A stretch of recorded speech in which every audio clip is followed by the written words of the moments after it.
Alhamdulillahirrabbilalamin. Wassalatu wassalamu ala sayyidina Muhammadin wa ala alihi wa ashabihi ajma'in.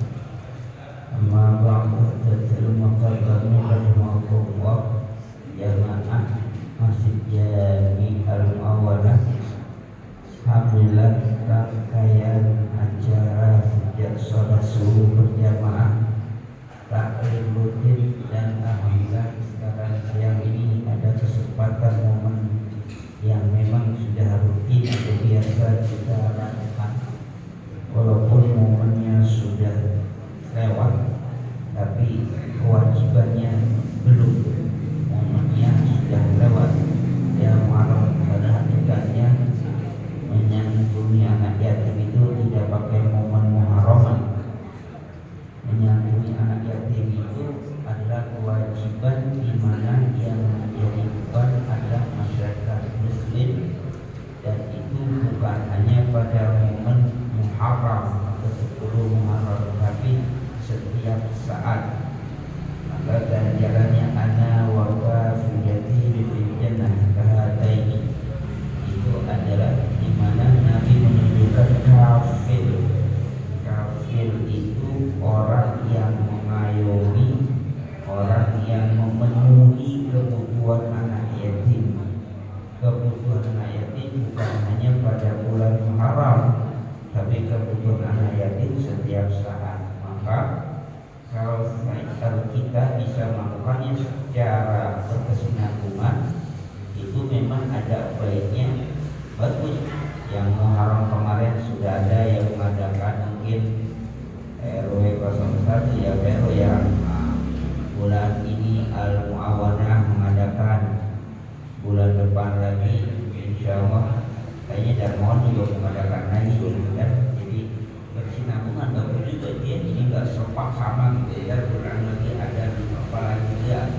Jadi bagus juga, tidak berkesinambungan, tidak suatu momen semuanya saat itu gitu kan ya. Baik, itu adalah momennya. Tapi pada intinya, apapun yang kita lakukan, inilah amaliyah dari ajaran agama kita yang sifatnya sosial. Dalam ilmu hadis, kalau kita ingin belajar ilmu hadis, maka ada yang namanya musalsal bil awwaliyah. Disebut juga musalsal bil rahmah. Setiap orang yang mau belajar hadis dimusalsalkan, diberi sanad musalsal bil awwaliyah. Kita udah ya sebenarnya udah lama ya. Di musalsal bil awwaliyah atau musalsal bil rahmah yang isinya adalah ar-rahimun yarhamuhumur rahman irhamu man fil ard yarhamkum man fis sama. Ar-rahimun yarhamuhumur rahman. Ar-rahimun, orang-orang yang penuh kasih sayang, orang-orang yang saling menyayangi. Yarhamuhumur rahman, Allah ar-Rahman akan menyayangi mereka. Irhamu man fil ard, sayangilah orang-orang yang ada di muka bumi. Yarhamkum man fis sama, maka niscaya penduduk langit yang ada akan menyayangi kamu sekalian. Kata Ar-Rahman adalah tidak atau bukan berlaku untuk diri sendiri. Rahman itu bisa terjadi, bisa terlihat, bisa dirasakan ketika dia ada interaksi dengan orang lain. Sifat ini tidak bisa kita rasakan sendiri, tapi orang lain yang merasakan. Allah disebut Ar-Rahman ketika Allah memberikan kasih sayangnya kepada hambanya, hambanya merasakan. Dia berlaku secara universal. Maka salah satunya adalah bagaimana sifat rahman pada diri kita bisa terlihat dengan cara kepedulian kita kepada lingkungan. Anak yatim adalah bagian dari lingkungan kita, tanggung jawab kita. Ini anak-anak kita. Karena mereka ada generasi yang nantinya akan meneruskan kita. Yang kita pelajari tadi, kita nggak tahu akan seperti apa mereka di masa depannya, tapi pada masa saat ini menjadi tanggung jawab kita. RW tidak bertanggung jawab secara pribadi, tapi tanggung secara konstitusional. Di dalam anggaran atau dalam program-programnya pasti ada itu Pak RT. Pak RT pun sama, tidak bertanggung jawab secara pribadi, tapi secara konstitusional mempunyai program, mempunyai kegiatan yang di bawahnya ada mengayomi, termasuk sampai level tinggi di negara pun ada. Di undang-undang dasar itu ada tentang melindungi mereka itu ada. Permasalahannya mau atau tidak melaksanakan konstitusi itu. Nah, dalam agama jelas ada. Agama apalagi ada, maka lebih parah ancaman untuk agama. Orang yang tidak bisa, tidak mau, tidak memperhatikan anak yatim dianggap bukan fitin. Itu dalam konstitusi agama, ideologi itu dianggap mendustakan ajaran agama. Pertanyaannya, ketika itu dilanggar pada konstitusi negara, negara tidak sanggup, tidak mampu mengayomi, melindungi anak yatim, apa yang menjadi hukuman bagi mereka? Termasuk pada level yang rendah, yang paling rendah, artinya level rendah itu yang kecil cukupnya RT atau RW. Maka kullukum ra'in wa kullukum mas'ulun an ra'iyati. Maka secara konstitusional RW, Pak RW, Pak RT bertanggung jawab. Mari kita dukung program Pak RW, program Pak RT untuk mensejahterakan rakyat. Karena mereka secara pribadi nggak bisa sendirian, tapi minimal di pihak RW atau PRT mempunyai konstitusinya. Ya, kita yakin mungkin kan sudah ada sudah ada program-programnya. PRT pun punya program, kenapa? Harus linear antara program rukun warga dengan rukun tetangga, harus linear. Pasti ada. Di situ kita ada di dalamnya, maka kita pun bertanggung jawab.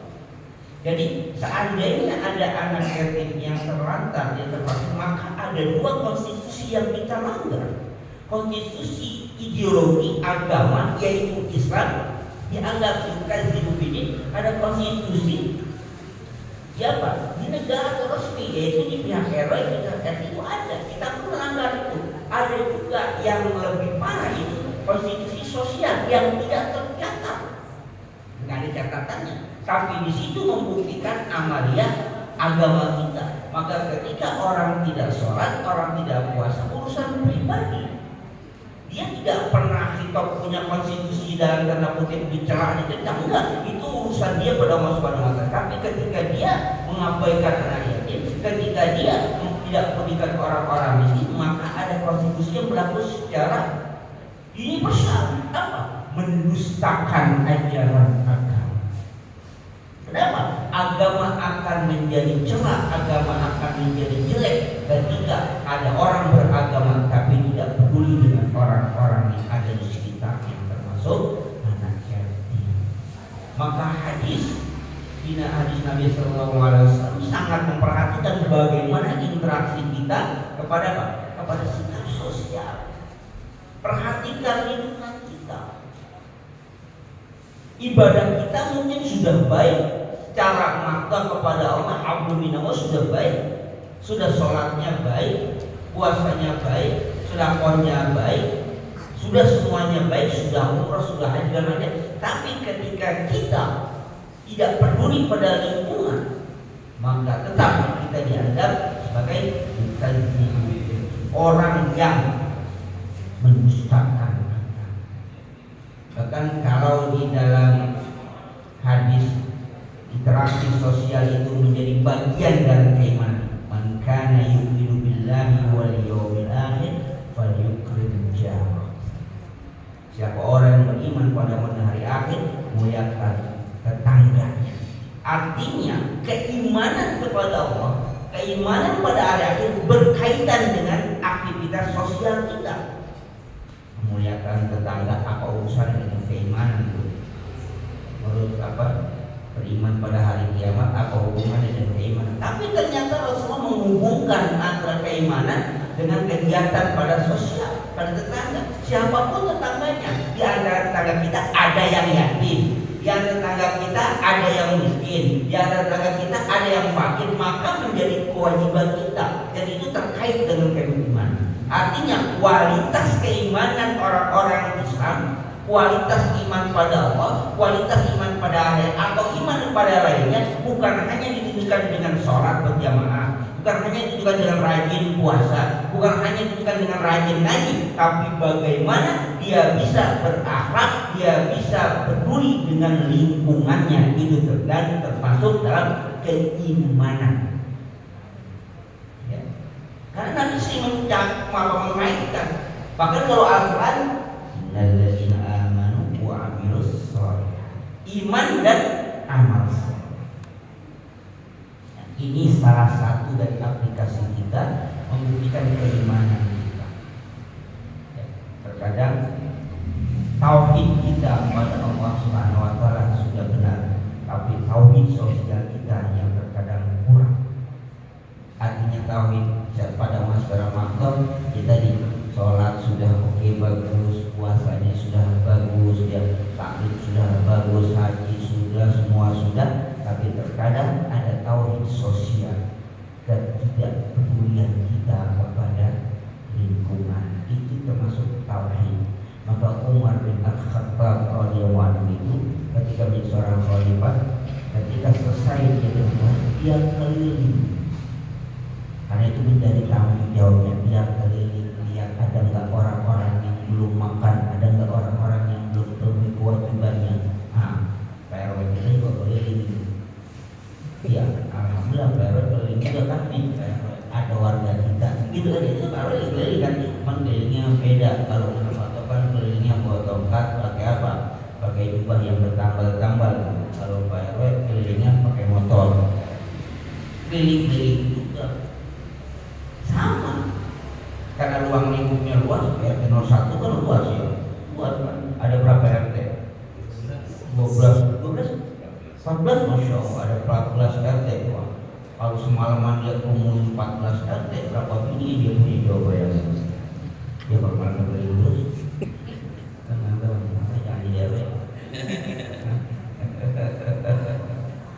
Ya, jadi anak-anakku, kalian ini tanggung jawab kita bersama. Maka pesan kepada anak-anak bahwa hidup kita itu kita tidak pernah tahu apa yang terjadi ke depan. Maka berusahalah dengan keras. Yang namanya kekurangan dalam segala hal pasti ada setiap manusia. Tapi yakin Allah memberikan kekurangan pada satu sisi, Allah berikan kekuatan pada sisi yang lain. Karena manusia diciptakan semuanya dijamin oleh Allah Subhanahu wa taala, wa ma min dabbatin illa 'alallahi rizquha. Tidak ada satu makhluk melata di dunia ini pun kecuali Allah yang bertanggung jawab akan rezekinya. Tapi rezekinya itu Allah tidak katakan pada bulan bin bulan. Tapi bisa jadi rezekinya itu dititipkan kepada siapa yang Allah kehendaki. Ketika ada seorang sahabat yang mengadu pada Rasulullah, ya Rasulullah, saya kerja mencari nafkah untuk makan keluarga, tapi saudara saya itu kerjanya cuma ngaji kepada engkau ya Rasulullah. Artinya cobalah nasihati dia supaya berusaha seperti saya, ya nyari duit bisa makan sama-sama.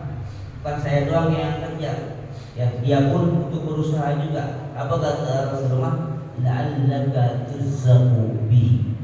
Mungkin saja kamu diberi rezeki karena apa? Karena dia. Artinya dia berusaha dengan mencari ilmu, tapi rezeki Allah yang tanggung. Bisa jadi rezekinya dia diperoleh oleh kakaknya. Hal tunsuruna wa turzaquna illa bidu'afaikum.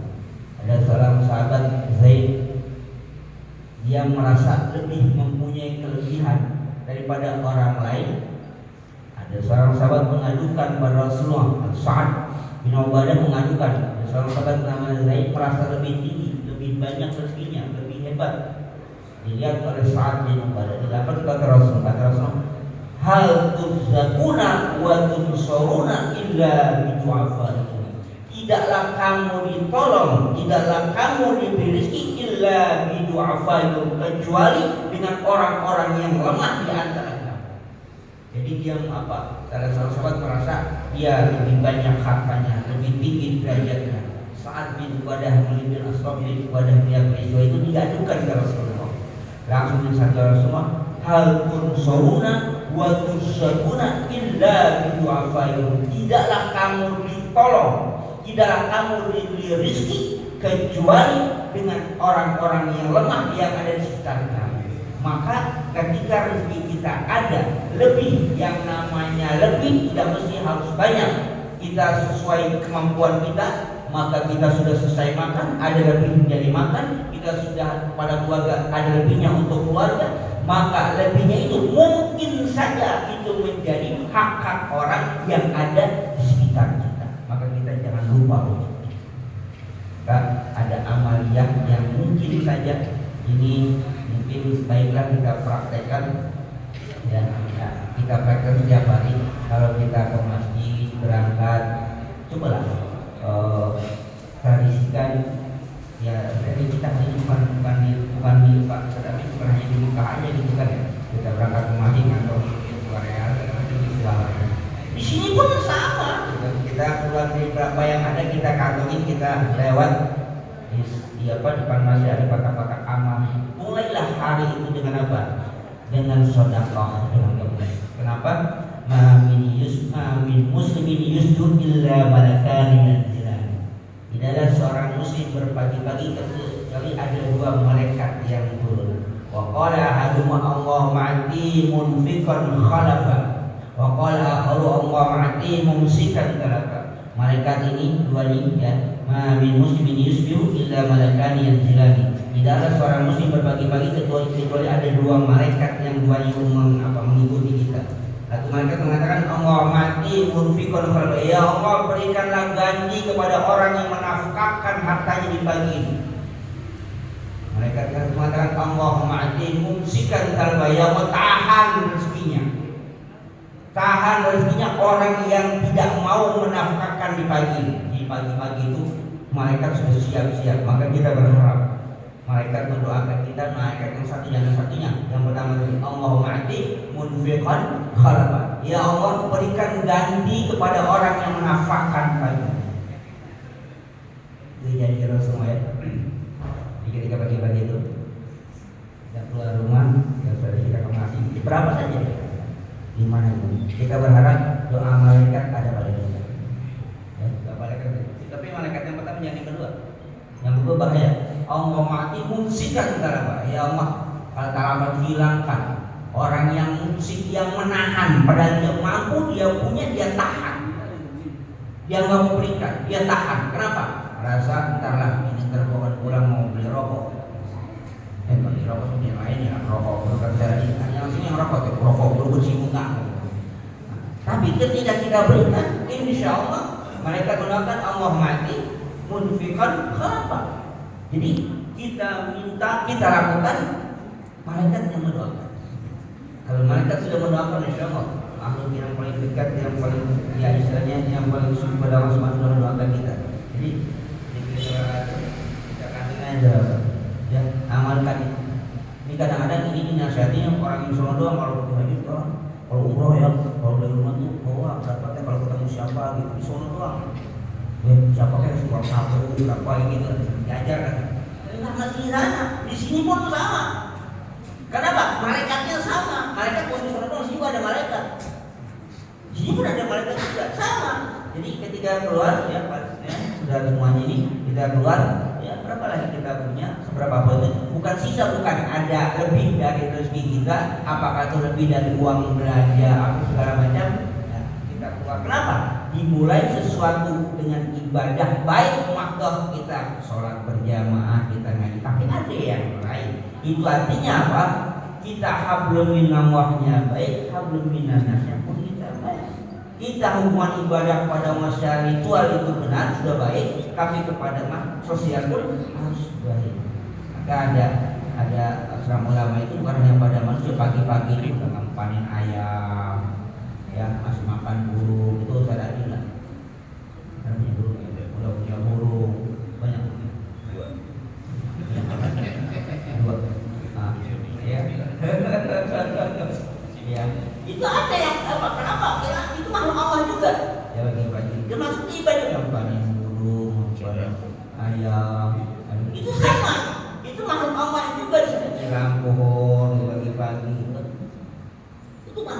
dan dia akan bersyukur pada kita yang melakukan itu. Kenapa? Dalam tanggung jawab kita. Burung kita tahan, kita nggak beri makan, dia mati, dosa. Ada seorang wanita masuk neraka gara-gara ngurung kucing yang nggak kasih makan, nggak dilepas pun enggak. Kalau mau ngasih lepas dia nyari makan sendiri, tapi dilepas enggak, dia pun kasih makan enggak. Akhirnya mati, masuk neraka gara-gara apa? Menahan kucing. Tapi ada seorang yang masuk surga, diampuni dosanya gara-gara cuma ngasih minum anjing, kasih minum anjingnya.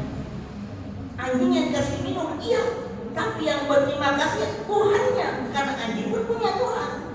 Wa syakarallahi lahu wa ghafara. Allah berterima kasih kepadanya karena telah memberi minum anjing yang menjadi ciptaan Allah. Dan apa tanda terima kasih Allah? Wa ghafara. Allah ampuni dosa orang tersebut. Bayangin. Apalagi ini kita kasih makhluk Allah yang mulia, yang istimewa. Anak-anak yatim makhluk Allah yang mulia istimewa.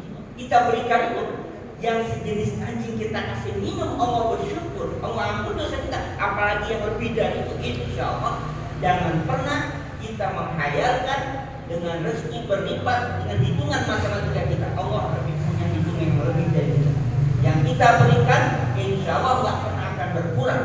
Yang kita nafkahkan, insya Allah nggak pernah akan habis. Kenapa? Rezeki kita Allah yang jamin. Jangan dihitung dengan matematika 1 berlipat 10, 10 berlipat 70. Tidak, itu hitungan matematika. Allah lebih kaya dari itu. Allah nggak perhitungan. Kalau kita hitung pun tidak, kita akan pernah bisa menghitung dengan Allah Subhanahu wa Ta'ala. Mudah-mudahan acara tradisi macam ini tidak hanya, walaupun bulanan kita ada ya, bulanan ada dari tahunan juga ada ya, istilahnya kalau satu struktur Pak RW misalnya, tadi ada yang bulan mana udah 2, yang bulan ini 2, itu Pak RW kenapa? Ada 14 ya, 14 setiap RT 1 bulan cukup tuh. Ya, ya Pak RW ya, setiap bulan 1 RT ya.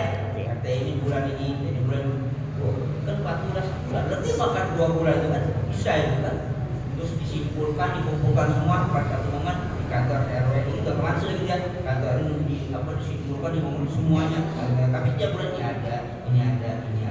Nah itu menjadi program dan secara konstitusional program PRW, program PT, tapi secara ideologi ini juga menjadi program kita bersama. Kalau kita tidak memprogramkan nggak akan pernah terjadi. Maka di situ kan ada katakan ya, ada kata yatim, apa ya, ada kata depan itu masjid ya. Ya kalau punya duit 2 lembaran satu masuk ini, satu masuk sini gitu ya. Jadi itu pun sama, artinya kita sudah menjadi kafir setiap hari. Setiap hari kita bawa, kita masukin ke kotak yang apa yatim dan duafa, kita masukin berapapun tuh. Jadi setiap hari kita sudah paling. Walaupun nanti penyerahannya panitia atau DKI akan menentukan berapa terkumpulnya, dari mana sumber-sumber yang lainnya akan disatukan. Tapi ketika kita setiap hari masukkan kotak itu, maka setiap hari kita sudah menjadi kafir. Yang oleh Rasul katakan, ana wa kafilatin kahataini fil jannah. Aku dan anak kafir, kami yang mengayomi seperti ini nanti di surga. Mudah-mudahan ini adalah momen kesempatan kita yang walaupun bukan muharram, tapi hanya momennya saja. Tapi insya Allah kita akan menjadi kafir setiap saat bagi anak yatim. Wassalamualaikum warahmatullahi wabarakatuh.